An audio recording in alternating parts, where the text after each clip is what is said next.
Hello guys, once again welcome back to my YouTube channel on engineering frolic. तो आज के इस video में हम देखेंगे queue implementation in C programming language. तो यहाँ पे हम क्यू डेटा स्ट्रक्चर के सभी ऑपरेशन परफॉर्म करेंगे। Operations like enqueue, dequeue and display operation. तो आज के इस वीडियो में हम ये ऑपरेशन परफॉर्म करेंगे। तो भी यहाँ पे स्टार्ट करते हैं। तो सबसे पहले हमें ये दोनों हेडर फाइल डिक्लेयर करना पड़ता है। Hash include stdio.h, hash include stdlib.h। और यहाँ पे हमने क्या किया है, क्यू को हमें एक मैक्सिमम कैपेसिटी देना पड़ता है। जैसे कि हम स्टैक में स्टैटिक एरे में हम जैसे कैपेसिटी डिक्लेयर करते हैं, वैसे हम यहाँ पे मैक्रो डिफाइन किया है, हैश डिफाइन कैपेसिटी 10। तो जहाँ पे हम हमारे प्रोग्रामिंग में कैपेसिटी लिखेंगे वहाँ पे कंपाइलेशन टाइम में 10 रिप्लेस होगा, राइट। तो यहाँ पे हमने ये डिफाइन किया है। यहाँ पे बाद में हम दो वेरिएबल डिफाइन करेंगे। और यहाँ पे ध्यान देना कि हमने ये जो क्यू और ये फ्रंट और ईयर जो वेरिएबल डिक्लेयर किए, ये ग्लोबली डिक्लेयर किए। मीन्स हम यहाँ पे पूरे प्रोग्राम में कहाँ पे भी हम किसी भी फंक्शन में हम इस वेरिएबल का यूज कर सकते हैं। तो यहाँ पे इनिशियली हम फ्रंट और रियर को 0 डिक्लेयर करेंगे और इस क्यू को भी डिक्लेयर करेंगे इंट क्यू। और जैसे कि मैंने बोला था, जहाँ पे हम कैपेसिटी डिक्लेयर करेंगे कंपाइलेशन टाइम में वहाँ पे 10 रिप्लेस होगा। तो इस तरह से अभी प्रोग्रामिंग स्टार्ट करने से पहले मैं आपको एक क्यू का बेसिक आइडिया बताता हूँ क्यू में क्या होता है। तो Q follows first in first out fashion. Means जो एलिमेंट फर्स्ट इंसर्ट होगा वही एलिमेंट फर्स्ट डिलीट होगा।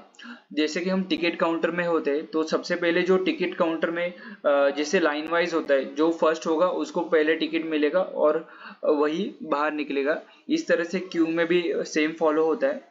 तो यहाँ पे सबसे पहले प्रोग्रामिंग एग्जीक्यूशन यहाँ पे मेन फंक्शन से स्टार्ट होता है। तो यहाँ पे हम यूजर इनपुट लेंगे इन चॉइस, और यहाँ पे ये वाइल लूप वाइल 1 होगा, मतलब एक इनफाइनाइट लूप चलेगा। अब यहाँ पे ब्रेक कभी होगा ये लूप, जब भी हम यहाँ पे मैंने लिखा है printf 4 exit। तो जहाँ पे जब भी यूजर 4 प्रेस करेगा तो यहाँ पे स्विच में चॉइस 4 होगा। यहाँ पे हम printf एंटर द चॉइस, और चॉइस इस वेरिएबल में हम यूजर का जो इनपुट होगा वो हम लेंगे। अगर यूजर ने 4 इनपुट किया तो यहाँ पे स्विच 4, और यहाँ पे केस 4 में हमने यहाँ पे एग्जिट लिखा है। एग्जिट मतलब क्या, पूरा प्रोग्राम ही हमारा टर्मिनेट हो जाएगा। तो इस तरह से हम ये इनफाइनाइट लूप को हम स्टॉप कर सकते हैं। और यहाँ पे फर्स्ट ऑपरेशन यहाँ पे मेनू में क्या लिखा है, printf 1 for enqueue, 2 for dequeue, 3 for display, 4 for exit, right. तो यहाँ पे अगर यूजर ने 1 इनपुट किया तो यहाँ पे केस 1 में जाएगा।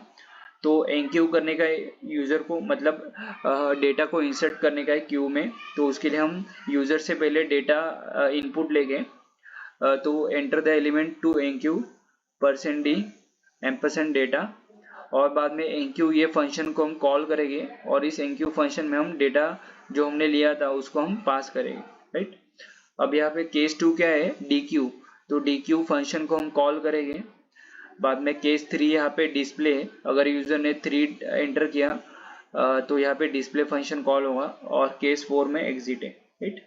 तो यहाँ पे सबसे पहले अब यहाँ पे एनक्यू फंक्शन हम देखेंगे, एनक्यू फंक्शन किस तरह से काम करता है। तो एनक्यू फंक्शन जानने से पहले यहाँ पे ये एनक्यू फंक्शन इतना सा है। तो एनक्यू फंक्शन जानने से पहले आपको दो बातें ध्यान में रखने की है। जब भी हम एनक्यू करते हैं तभी अपने को सिर्फ रियर को इंक्रीमेंट करने का है। जब भी हम एनक्यू फंक्शन एनक्यू एक एलिमेंट इंसर्ट करते हैं क्यू में, तभी आपको सिर्फ रियर को इंक्रीमेंट करने का है। तो यहाँ पे जो हमने डेटा पास किया था उसको हम यहाँ पे इंट डेटा नाम के वेरिएबल में स्टोर करेंगे। अब यहाँ पे हम चेक करेंगे if rear equal to maximum capacity, then we have to display queue is full and we cannot insert, right। अगर यहाँ पे अभी यहाँ पे एनक्यू करने से पहले हमें देखना पड़ेगा कि हमारा क्यू में एम्प्टी स्पेस है कि नहीं। तो अगर क्यू फुल होगा, मतलब जब भी रियर इक्वल टू कैपेसिटी होगा तो क्यू इज फुल, एल्स यहाँ पे ये दो स्टेटमेंट रन हो गए। तो हमें क्या करने का है, यहाँ पे इनिशियली रियर की वैल्यू और फ्रंट की वैल्यू क्या है, 0 है।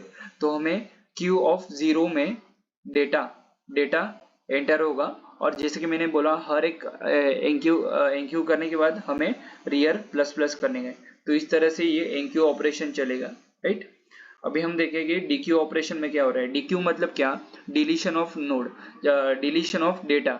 तो डिलीशन के टाइप अपने को ध्यान में क्या रखने का है, जब भी हम डिलीशन करेंगे तब रियर डिक्रीमेंट होगा, एंक्यू करेंगे तब रियर इंक्रीमेंट होगा, डीक्यू करेंगे तब रियर डिक्रीमेंट होगा, राइट। तो इस तरह से आपको ध्यान में रखने का है। और फ्रंट है वो कभी भी 0th इंडेक्स को पॉइंट करेगा, एरे यहाँ पे ये क्यू जो एरे इसके 0th इंडेक्स को पॉइंट करेगा, राइट। तो इस तरह से अभी यहाँ पे डीक्यू करने से पहले हमें ये चेक करने का है if front equal to rear. अभी हमने स्टार्टिंग में ही देखा था, ये कंडीशन है क्यू की एम्प्टी होने की। फ्रंट और रियर अगर 0 हो गए तो क्यू क्या है, एम्प्टी है। तो इस तरह से एम्प्टी प्रिंट आउट करेंगे। और एल्स में अपने को क्या लिखने का है, यहाँ पे अभी हमें क्या, जैसे मैंने बोला रियर को हम डिक्रीमेंट तो करेंगे, साथ ही साथ हम क्या करेंगे, जो भी नेक्स्ट इंडेक्स का एलिमेंट होगा उसको प्रीवियस इंडेक्स के एलिमेंट में स्टोर करेंगे, राइट। तो यहाँ पे हम फॉर लूप लगाएंगे int i equal to 1 up to int i less than rear i plus plus q of i minus 1 equal to q of i। तो हम सिंपली क्या करें, स्वैपिंग कर रहे हैं, मतलब क्या, नेक्स्ट इंडेक्स का एलिमेंट फर्स्ट इंडेक्स में स्टोर होगा, राइट। तो इस तरह से हम करेंगे। सिर्फ ये कंडीशन आपको ध्यान में रखने का है कि i should be less than rear, right. तो ये है डीक्यू का ऑपरेशन इस तरह से। अभी डिस्प्ले, अभी अपने को डिस्प्ले करने का है। तो डिस्प्ले कैसे करेंगे, सबसे पहले डिस्प्ले करने से पहले हमें एक कंडीशन चेक करने का है कि वो क्यू में एलिमेंट्स प्रेजेंट है कि नहीं, मतलब क्यू एम्प्टी है क्या, ये चेक करना पड़ेगा। तो एम्प्टी की कंडीशन क्या होती है, जब फ्रंट और रियर दोनों इक्वल हो गए तो क्यू इक्वल टू एम्प्टी होता है। ये सिंपल कंडीशन है।